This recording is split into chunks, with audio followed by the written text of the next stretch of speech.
মায়ের নাম বাবাজি। মায়ের যদি খেতে না চাও তবে মায়ের আগেই গাট্টি করতে হলো এই কাইট লও। বাংলাদেশ তো আগেই বলেছে বিশ্বকাপ খেলবে না। পাকিস্তানও বাংলাদেশের পক্ষে সায় দিয়ে তাল বাহানা করছিল, খেলবে কি খেলবে না, পিছন মারাবে কি মারাবে না। যদি খেলা হইতো কুত্তার মতো মায়ের খাইতো। ভারতের যে ব্যাটিং লাইন আপ টুনটুনি সই করে করে মারত যে।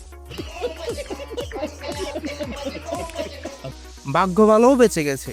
চ্যাম্পিয়ন্স ট্রফি থেকে শুরু করে এশিয়া কাপ যখনই ভারতের সাথে খেলেছে তখনই ভারত তাদের প্যান্ট খুলে মেরেছে। এশিয়া কাপে তো ভারতের কাছে তিনবার হেরেছে।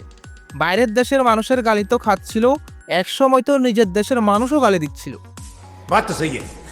তো ভাই লোক, কি অবস্থা? ভিডিও ভালো লাগলে অবশ্যই একটা লাইক দিন, আর হ্যাঁ, কমেন্ট করতে ভুলবেন না। এবার আসি কামের কথায়। পাকিস্তান জানতো এবারও যদি খেলা হইতো নিশ্চিতভাবে তারা মারা খাইতো। তাই বলতেছে বাউরে মারা খাওয়ার কোনো দরকার নাই, আগে থেকেই বয়কট করে দিই। মায়েরও খাইলাম না, গালিও শুনলাম না, ভিতরে সদরঘাট হলেও উপরে ফিটপাট থাকলাম। তারা কারণ দেখিয়েছে, বাংলাদেশের প্রতি সমর্থন দেখিয়ে তারা ভারত পাকিস্তান ম্যাচ খেলবে না। কেন? বিশ্বকাপ বয়কট কর, আমরা তো বিশ্বকাপই খেলবো না। কিন্তু না না, তারা বিশ্বকাপ খেলবে, ভারত পাকিস্তান ম্যাচ খেলবে না। অর্থাৎ ঘটনা এমন হয়েছে যে বিয়ে করব, বাসর করবো না।